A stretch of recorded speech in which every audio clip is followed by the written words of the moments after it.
Next two I'll introduce are going to present in tandem tonight is Jen Brooks and Tess Broussard.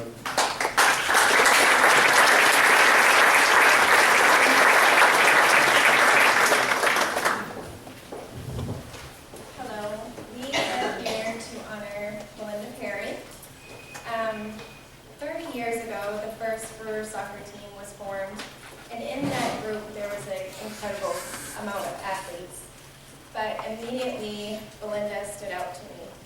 She actually scared the hell out of me.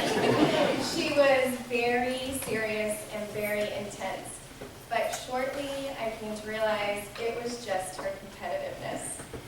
That competitiveness led our team to play harder. It made me want to be a better player. It made me want to work harder in practice. Our freshman year was obviously our first year, and we did okay. I think we were Class C. Our sophomore year we moved up a class, and we actually made it to the playoffs. And we lost in double overtime, and then we lost finally to penalty kicks. And Belinda made the only one out of, I think, 4 of us kicked. And then our junior year, we made it again to playoffs, and again lost in overtime. Our senior year, we fell short. We didn't even make it to the playoffs. It was disappointing. But Belinda was named Offensive Player of the Year that year. She gained the respect of all of her opponents, all of her teammates, and coaches across the state. She was named All-State in all 3 of the sports that she played or participated in. She was All-State in soccer, swimming, and softball. And in swimming and softball, she was All-State all 3 years. She was our captain our senior year in all 3 of those sports as well. She couldn't play any one of those sports in college, but chose to swim at Springfield College, where she achieved an incredible amount of things. I read her bio, and I've always been impressed by Belinda as an athlete, but I was even more impressed, which I did not think was possible. Belinda is undeniably, to me, the best female 3-sport athlete of all time. Possibly, just definitely here, but possibly in the state. And I am very proud to be here to help to celebrate her. Thank you for asking me to be here.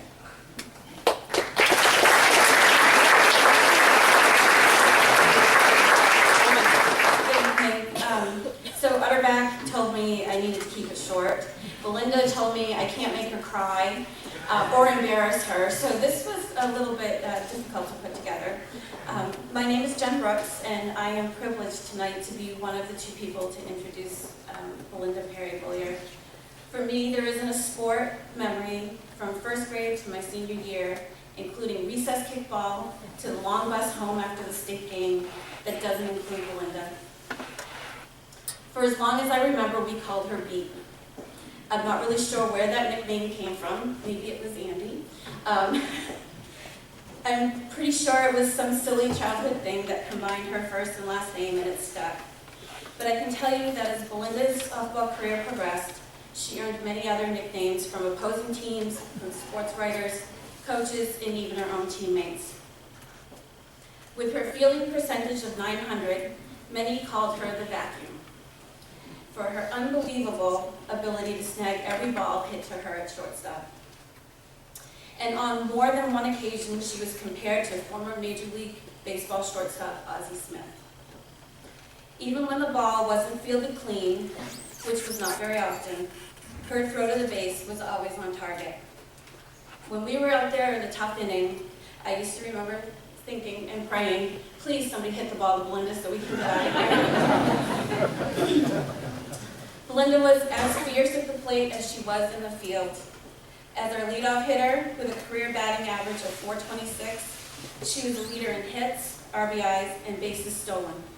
And I am sure pitchers from the other team had a few nicknames for her. Belinda was a 4-year starter, a Maine State All-Star. From our high school coach, Paul Susi, the best shortstop he has ever coached. And following a hard-fought win in our senior year to advance to the Eastern Maine Finals, Coach Rose says she is great, an incredible athlete. But for me, and for countless other teammates from soccer, swimming, and softball, Belinda would be a leader. Now, I'm quite sure that throughout the season we had other names we would call her, even under our breath, and certainly not ones I can say here tonight. Belinda demanded not only 100% from herself, but from everyone on the team. Most often, she led by example. She wanted to be the best, and she put in the work in practices and in the games. She expected everyone else to do the same. She was the first one to encourage, but also the first one to call you out when you were not working hard enough. She helped each and every one of us be the best. Congratulations, Belinda, on this much-deserved honor.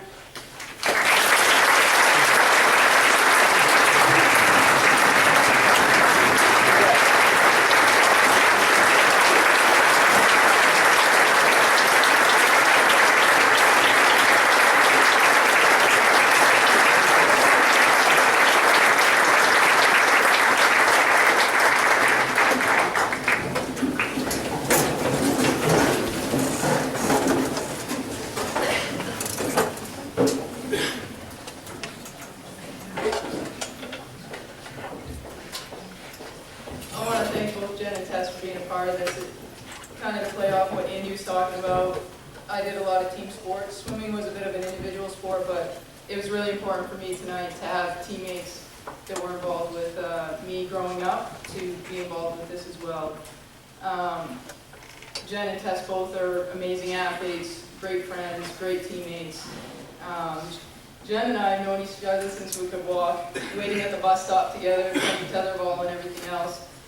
She was a pitcher that took us to the state games, so I don't know any teams that make it to state games without great pitchers. And Tess, on the other hand, we met in high school, so we didn't have the young age connection, but became fast friends. Tess's favorite target was my head, I'm pretty sure. And so, of all the goals I scored, I can't really remember because all the headshots, but she was probably involved with about half of them or more because she would feed the ball to me from 30 yards away right on my foot, which made it pretty easy to do something spectacular when you have teammates like that. Sports have always been a part of my life since the time I could walk. I can remember as a kid being outside, if I didn't have people to hang out with, throwing tennis balls at my parents' house. One side, no windows, I threw the ball just as hard as I could, and I fielded the grounder as it came off of the house. By the way, Mom, sorry about the siding. But I learned a lot about myself from sports. I learned respect, commitment, discipline, time management, patience, and learned about limits. And some of my coaches pushed me beyond what I thought my limits were, and showed me that my body could take a lot more than I thought it could. I feel really fortunate with all the athletic experiences, all the teammates and teams that I've been on since I could barely walk all the way through college.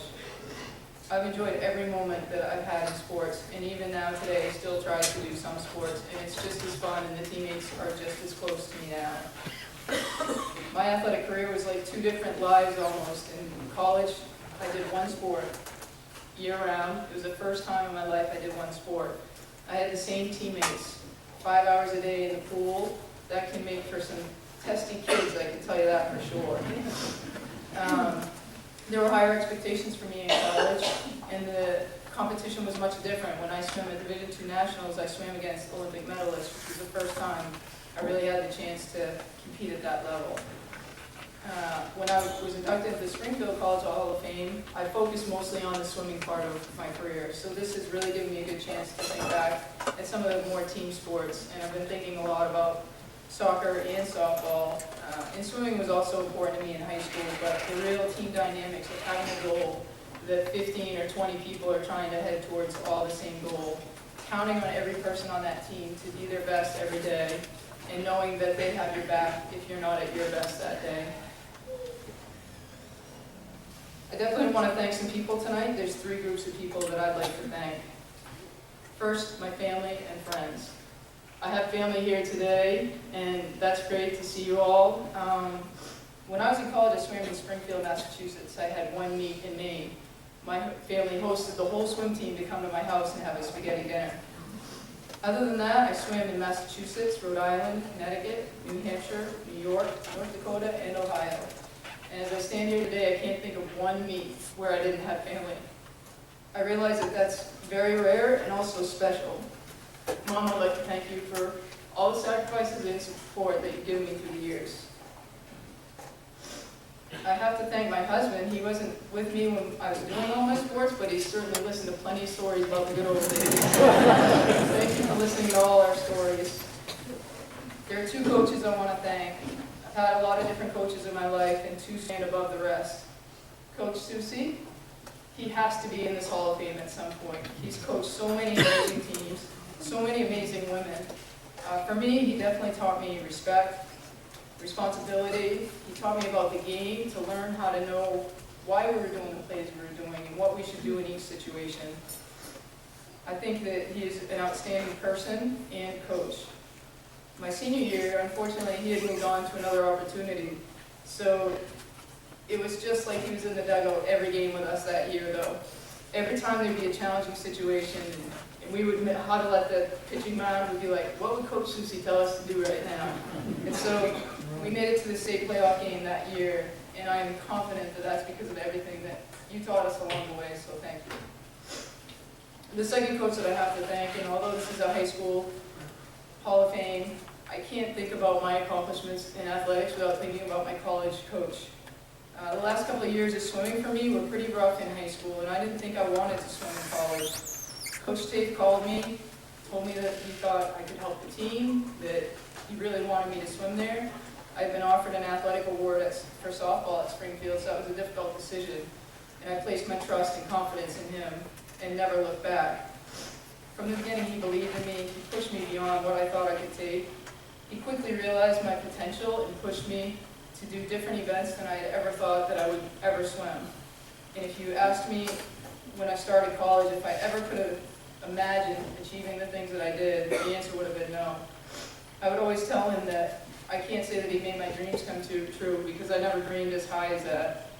In college, I was able to get pool records, school records, Division I New England Championship titles, 11-time All-Americans, Division II National Runner-Up, and the 400 IM, which I had never swum before I even went to college. The last group that I'd like to thank is teammates. I have some of my teammates here tonight, and I know others were hoping that they could make it, but in team sports, you're never alone. You always have your team to pick you up. And I had amazing athletes that I played sports with, men and women across the board, from the time we could walk. It was the most serious recess you ever saw from kindergarten on with my classmates. And each and every one of them pushed me to be better. And each and every one of them gave everything that they had in every practice and every game. And at the end of the day, I never questioned whether my teammates gave everything they had. And I can tell you for sure that my teammates never let me down. So in the end, I definitely want to dedicate and share this accomplishment with all of my teammates. Thank you very much.